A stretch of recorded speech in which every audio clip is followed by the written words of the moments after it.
इतने अंधेरे में आप क्या कर रहे हो? तो अब जो ईश्वरन द स्टोरी टेलर का पार्ट 2 आने वाला है, वो एक विच की स्टोरी से भरा हुआ है। विच माने क्या? तो हम लोग जानते हैं, चुड़ैल, भूत प्रेत, आत्माएं, ये सारी बातें इस पार्ट में आने वाली है। बच्चों डरना बिल्कुल नहीं है, एंजॉय पूरा करना है, वीडियो अंत तक देखिएगा, बड़ा मजा आने वाला है।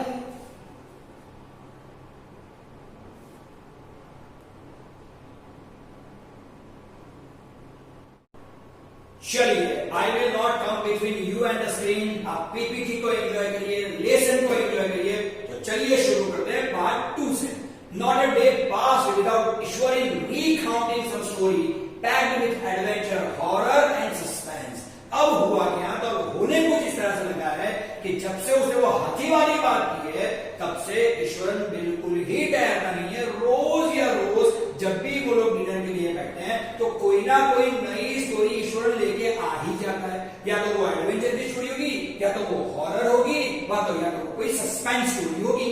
Whether the story was credible or not, Mahindra enjoyed listening to it because of the inimitable way in which it was told. Okay, inimitable यानी कि जिस तरह से हमें एक्सपेक्ट ना किया हो उस तरह से अगर कुछ होता है तो उसे बोलते हैं inimitable। तो हुआ क्या? तो महिंद्रा सब जानता था कि ये सारी बातें सच नहीं हो सकती।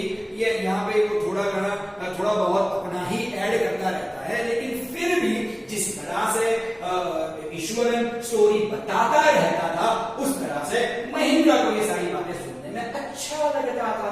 Eswaran seemed to more than make up for the absence of a TV in Mahindra's living quarters. Okay, चलिए बढ़िया वाली बात ये भी है कि कई बार ऐसा होता था कि महिंद्रा को जो क्वार्टर मिलता था उसमें टीवी वगैरह नहीं होता था, लेकिन एंटरटेनमेंट का पोर्शन महिंद्रा के पास था ही।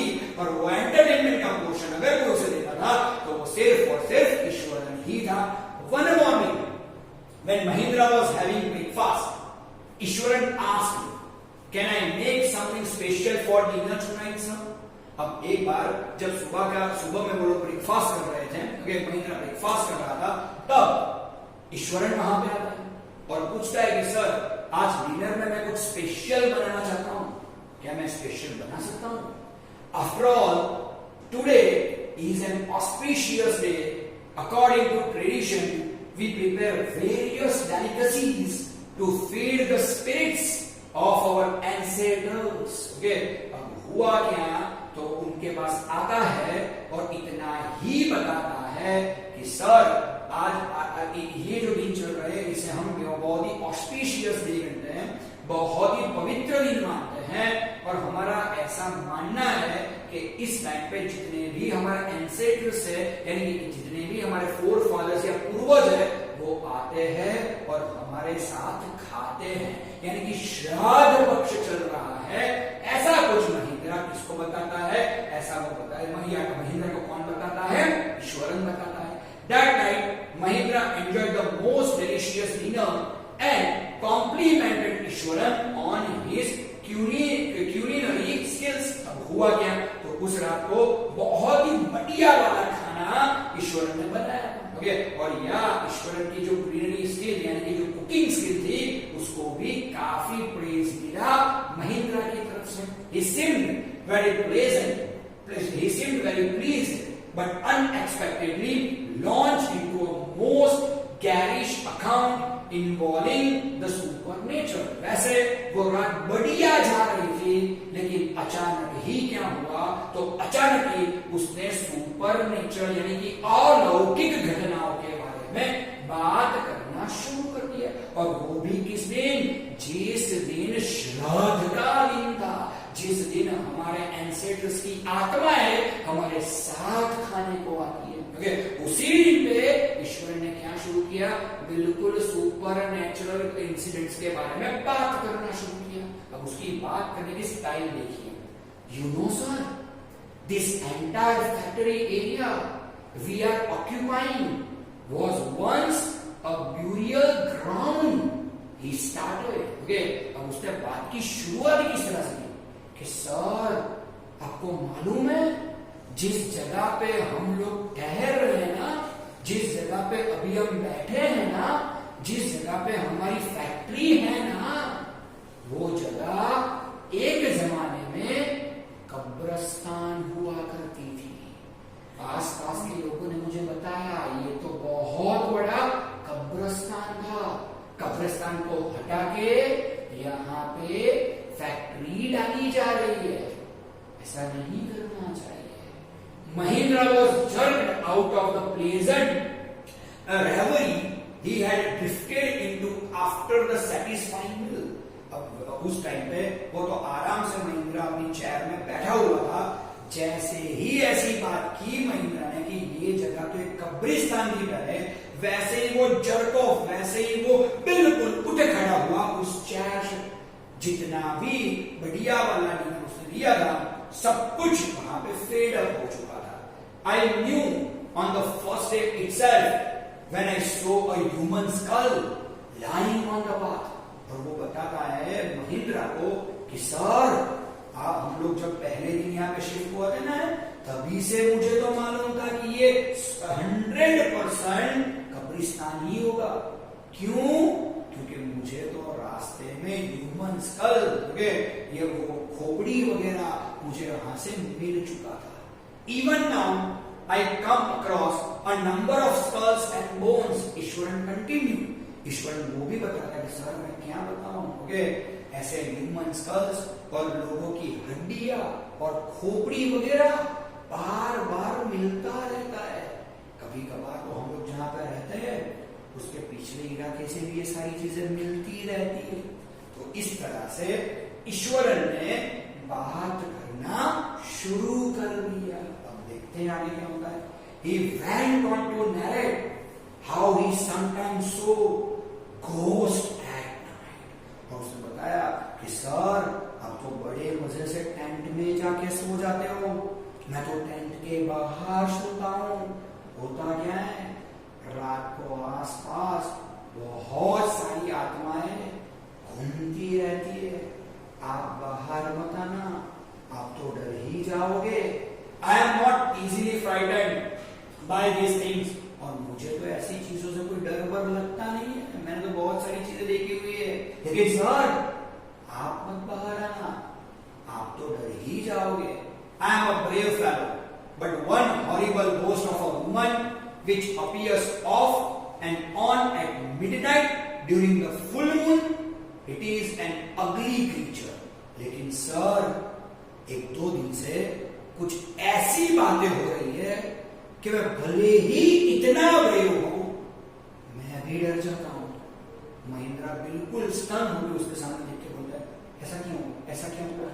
तो बता रहा है कि एक चुड़ैल वहां पे रात को घूमती रहती है, बिल्कुल चुड़ैल। It is an ugly creature, बड़ी गंदी दिखती है, बड़ी गंदी दिखती है। विथ मैटेड हेयर, मैटेड यानी उसके उलझे हुए बाल है, एंड श्रीवल फेस, श्रीवल यानी सूखा हुआ चेहरा है, हड्डियां, चेहरे की हड्डियां बाहर तक दिख रही है, पूरा उसका स्कल विजिबल हो रहा है उसके फेस पे, like a skeleton holding a photos in its arm. Okay, और वो एक छोटा सा फीटस, फीटस यानी क्या?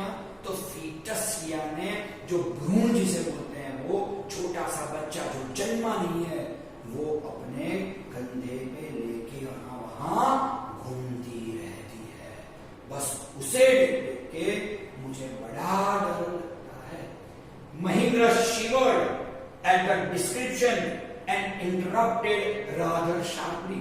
जिस तरह से वो चुड़ैल का डिस्क्रिप्शन दे रहा था, महिंद्रा तो वहां पे बिल्कुल शेक करने लगा, शिवर करने लगा। वो तो कांप उठा और बीच में ही बोल पड़ा, you are crazy Eswaran, there are no such things as ghost और spirits, it is all a figment of your imagination. बस वो तो सिर्फ और सिर्फ इतना ही बताता है कि ईश्वरन तो पागल हो चुका है, बंद करिए तमिल कहानियां पढ़ने की। It is just a figment of your imagination. बस तो सिर्फ और सिर्फ ये कहानियां पढ़ता रहता है ना, तो तुम्हारे दिमाग में जो भी इमेजिनेशन चलता रहता है उसका ये फिगमेंट है, उसका ये बड़ा वाला स्वरूप है। तू पागल हो रहा है। Get system examine and maybe your head as well. बस ये सारी चीजें तुम पचा नहीं पा रहे हो। क्यों पढ़ते हो ऐसी स्टोरियां, क्यों हॉरर कहानियां पढ़ते रहते हो, क्यों थ्रिलर स्टोरी पढ़ते रहते हो, जब ये सारी चीजें तुम पचा नहीं पा रहे। और मुझे तो ऐसा लगता है कि तुम्हें तुम्हारे डाइजेस्टिव सिस्टम को छोड़ो, तुम्हें सबसे पहले अपने दिमाग को चेक करवाना चाहिए। ऐसा कुछ नहीं होता। क्या बता रहा है रात को 11 बजे ये सारी बातें, यू आर टॉकिंग नॉनसेंस। और तो कुछ नहीं, सिर्फ और सिर्फ नॉनसेंस बातें कर रहा है। चुड़ैल, वो भी सूखे मुंह वाली, और वो भी एक भ्रूण यानी कि छोटा सा बच्चा जो भी जन्मा नहीं है, वो हाथ में लेके घूमती रहती है। क्या बात कर रहा है तू।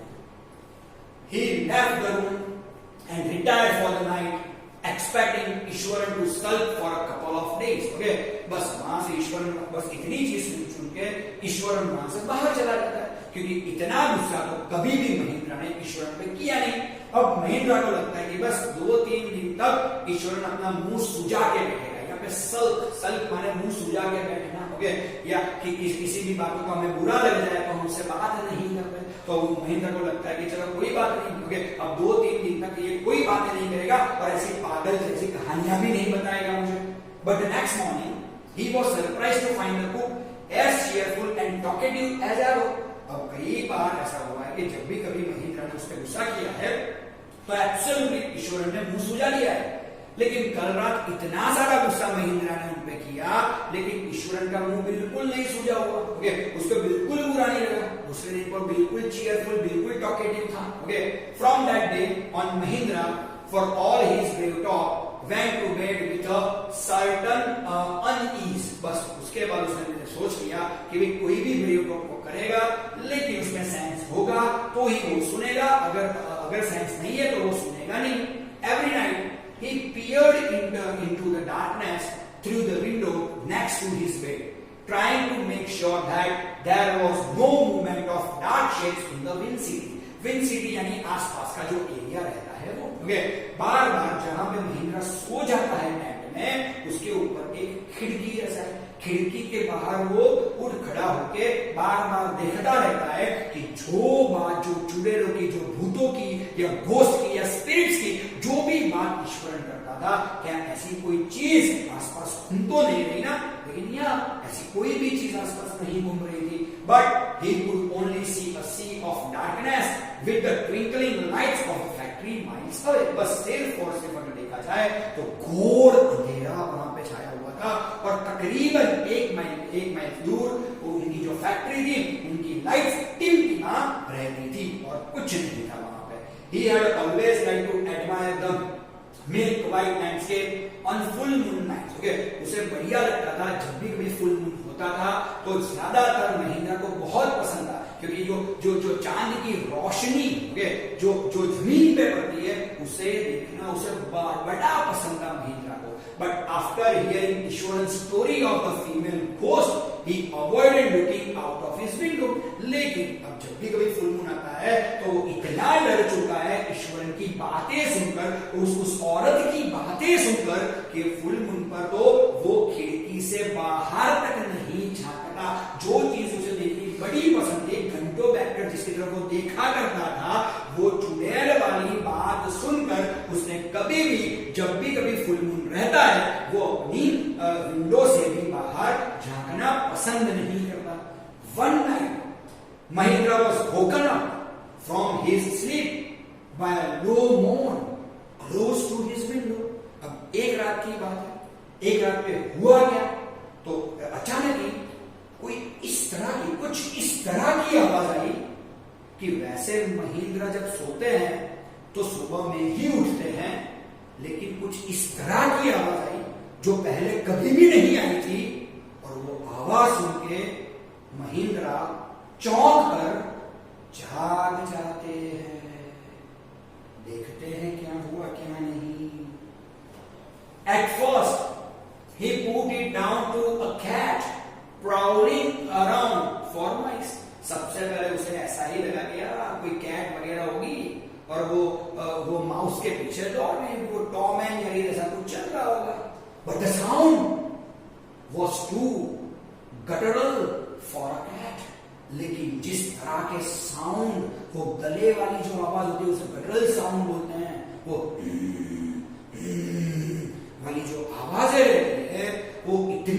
बहुत जोर से हो रही थी, इतनी बड़ी थी कि कोई बिल्ली ऐसी आवाजें नहीं निकाल सकती।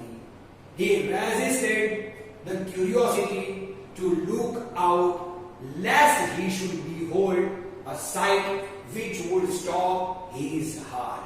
पहले तो उसने विंडो के बाहर झांकना इग्नोर किया कि मुझे नहीं देखना बाहर कौन घूम रहा है कौन नहीं घूम रहा है, मुझे देखना ही नहीं है। लेकिन जब ये आवाज बढ़ती गई तो वो अपनी क्यूरियोसिटी को रोक नहीं पाया। उसने सीधा ही थोड़ा बहुत खड़ा होके विंडो के बाहर देखना शुरू किया। But the wailing became louder and less failing माने कोई बिल्ली ऐसी आवाजें निकाल ही नहीं सकती, और जो वेलिंग की, जो क्राई करने की आवाज थी वो बढ़ती जा रही थी, उसके नजदीक आती जा रही थी। अब उसे देखना तो है ही। He could not resist the temptation anymore. Lowering himself to the level of the window sill, he looked out at the white sheet of moonlight outside.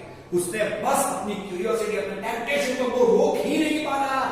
उसने धीरे से खड़ा होके बिल्कुल जो बारी की, जो सिल वाली, जो किनारी वाली जगह होती है, वहां से उसने बाहर देखा। Yes, it was a full moon. और फुल मून पे कौन बाहर आता है? वही जो चुड़ैल जैसी औरत है, वो बाहर आती है। That not too far away was a dark, cloudy form clutching a bundle. Absolutely. जैसे ही महेंद्र ने अपनी आंखें थोड़ी बाहर गड़ाई, बहुत ज्यादा दूर नहीं थी वो। सच में वो औरत एक बंडल लेके खड़ी थी। अब बंडल माने क्या? तो बंडल माने वो फीटस, वो लेके वहीं पे खड़ी थी। और वो देख किसकी तरफ रही थी? महिंद्रा की तरफ देख रही थी। Mahindra broke into a cold sweat and fell back on the pillow. अब जैसे ही उसने देखा कि वो औरत, वो भयंकर औरत उसके सामने देख रही है, वो तो सीधा ही नीचे गिर गया अपने पिलो पे और पैंटिंग करने लगा, यानी जोर से सांसें लेने लगा। वो डर चुका था। As he gradually recovered from the ghastly experience, he began to reason with himself and finally concluded that it must have been some sort of autosuggestions. Autosuggestions माने जो मन अपने आप बिहेव करने लगता है, वो बैठा वहां पे पड़ा एक ही चीज सुन रहा था। नहीं, ऐसी कोई चीज हो ही नहीं सकती। वो तो ईश्वर ने ये बात मुझे बताई थी, मेरे मन में ये बात चली गई थी, और मेरा दिमाग ये मन गढ़ंत कहानियां बना रहा है, ऑटो सजेशन मुझे दे रहा है, लेकिन मुझे नहीं लगता कि वो औरत वहां पे खड़ी है। अगर महिंद्रा तुम्हें नहीं लग रहा कि वो औरत वहां पे खड़ी है, तो दोबारा देखने का ट्राई कर लो। लेकिन महिंद्रा दोबारा देखने का ट्राई करना भी नहीं चाहता। क्यों? तो बच्चों समझ जाओ क्यों। Some tricks that his subconscious had played on him. उसे लगता है कि अच्छा, मेरा जो सबकॉन्शियस माइंड है वो मेरे साथ गेम खेल रहा है, ऐसा मुझे लग रहा है। ऐसा कुछ हो ही नहीं सकता, बिल्कुल नहीं हो सकता। By the time he had got up in the morning, had a bath and come out to have his breakfast. अब रात को जो कुछ भी उसके साथ हुआ, उसने किसी को कुछ नहीं बताया। वो तो सुबह में उठता है, एज यूजुअल खाना ब्रेकफास्ट के लिए तैयार भी हो जाता है। The horror of the previous night had faded from his memory. और यहाँ रात के इंसिडेंट को तो वो भूल ही चुका है। उसे ऐसा ही लगता है कि नहीं, मेरे सबकॉन्शियस माइंड ने मेरे साथ कोई गेम खेला है। Eswaran greeted him at the door with his lunch packet and his bag. As usual, Eswaran भी वहां पे। ईश्वरन ने उसके हाथ में वो टिफिन थमा दिया। ओके, चलिए आगे देखते क्या होता है। Just as Mahindra was stepping out, Eswaran grinned and said, अब जैसे ही महेंद्र वहां से अपने काम के लिए निकल रहे थे, बिल्कुल बिल्कुल हंसते हुए, बड़ी सी कनिंग सी स्माइल देते हुए ईश्वरन कुछ बोला। Sir, remember the other day when I was telling you about the female ghost with a fetus in its arms, you were so angry with me for imagining things। क्या sir, कल रात की बात याद है? मैंने थोड़े दिनों पहले आपको बताया था कि यहाँ पे एक औरत घूमती है अपने हाथ में वो फीटस लेके। आप मेरे से बहुत खफा हुए थे, बहुत गुस्सा हुए थे मेरे पे, और वो ऐसा बता रहा था कि मैं तो इमेजिनिंग कर रहा हूं। ये जो स्टोरीज में पढ़ता रहता हूं, उसी वजह से ये सारी चीजें हो रही है। Well, you so her yourself last night. लेकिन सर, सच बताओ, रात को आपको भी वो दिखी ना? I came running hearing the sound of moaning that was coming from your room। मुझे भी जब आपके रूम से वो मोर्निंग की साउंड आई ना, तो मैं तो वैसे रात को जल्दी सोता नहीं हूं, तो जैसे ही वो घिनौनी सी आवाज आपके रूम से आ रही थी ना, तो मैं तो दौड़ के सीधा आपके रूम में पहुंचा, और मैंने देखा कि आप उसे देख रहे हो। मैंने ये भी देखा वो आपको देख रही है, लेकिन आप दोनों ने ये नहीं देखा कि ईश्वरन भी देख रहा है। A chill went down Mahendra's spine। जैसे ही ये बात उसने सुनी, वो तो बिल्कुल डर से कांप गया, सुन्न हो गया डर से। He did not wait for Eswaran to complete his sentence। बस ईश्वरन उसका सेंटेंस खत्म करे, उससे पहले वो वहां से भागा।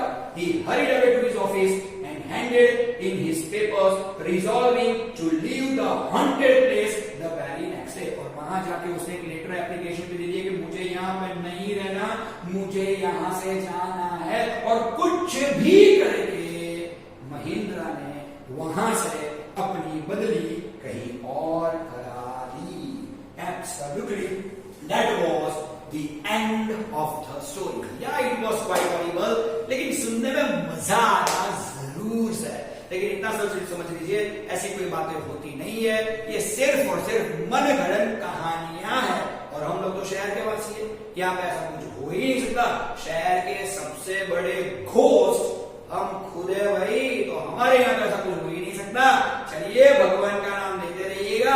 यहाँ पे इस दुनिया में सिर्फ और सिर्फ दो चीजें नहीं है, सिर्फ एक ही चीज रह सकती है, या तो एविल रह सकता है या तो गॉड रह सकता है। और मैं ऐसा मानता हूं कि दुनिया में गॉड ही रहेगा, एविल कभी भी नहीं रहेगा। It is just a story. इसे सिर्फ और सिर्फ स्टोरी की सेंस में ही आपको लेना है। तो हियर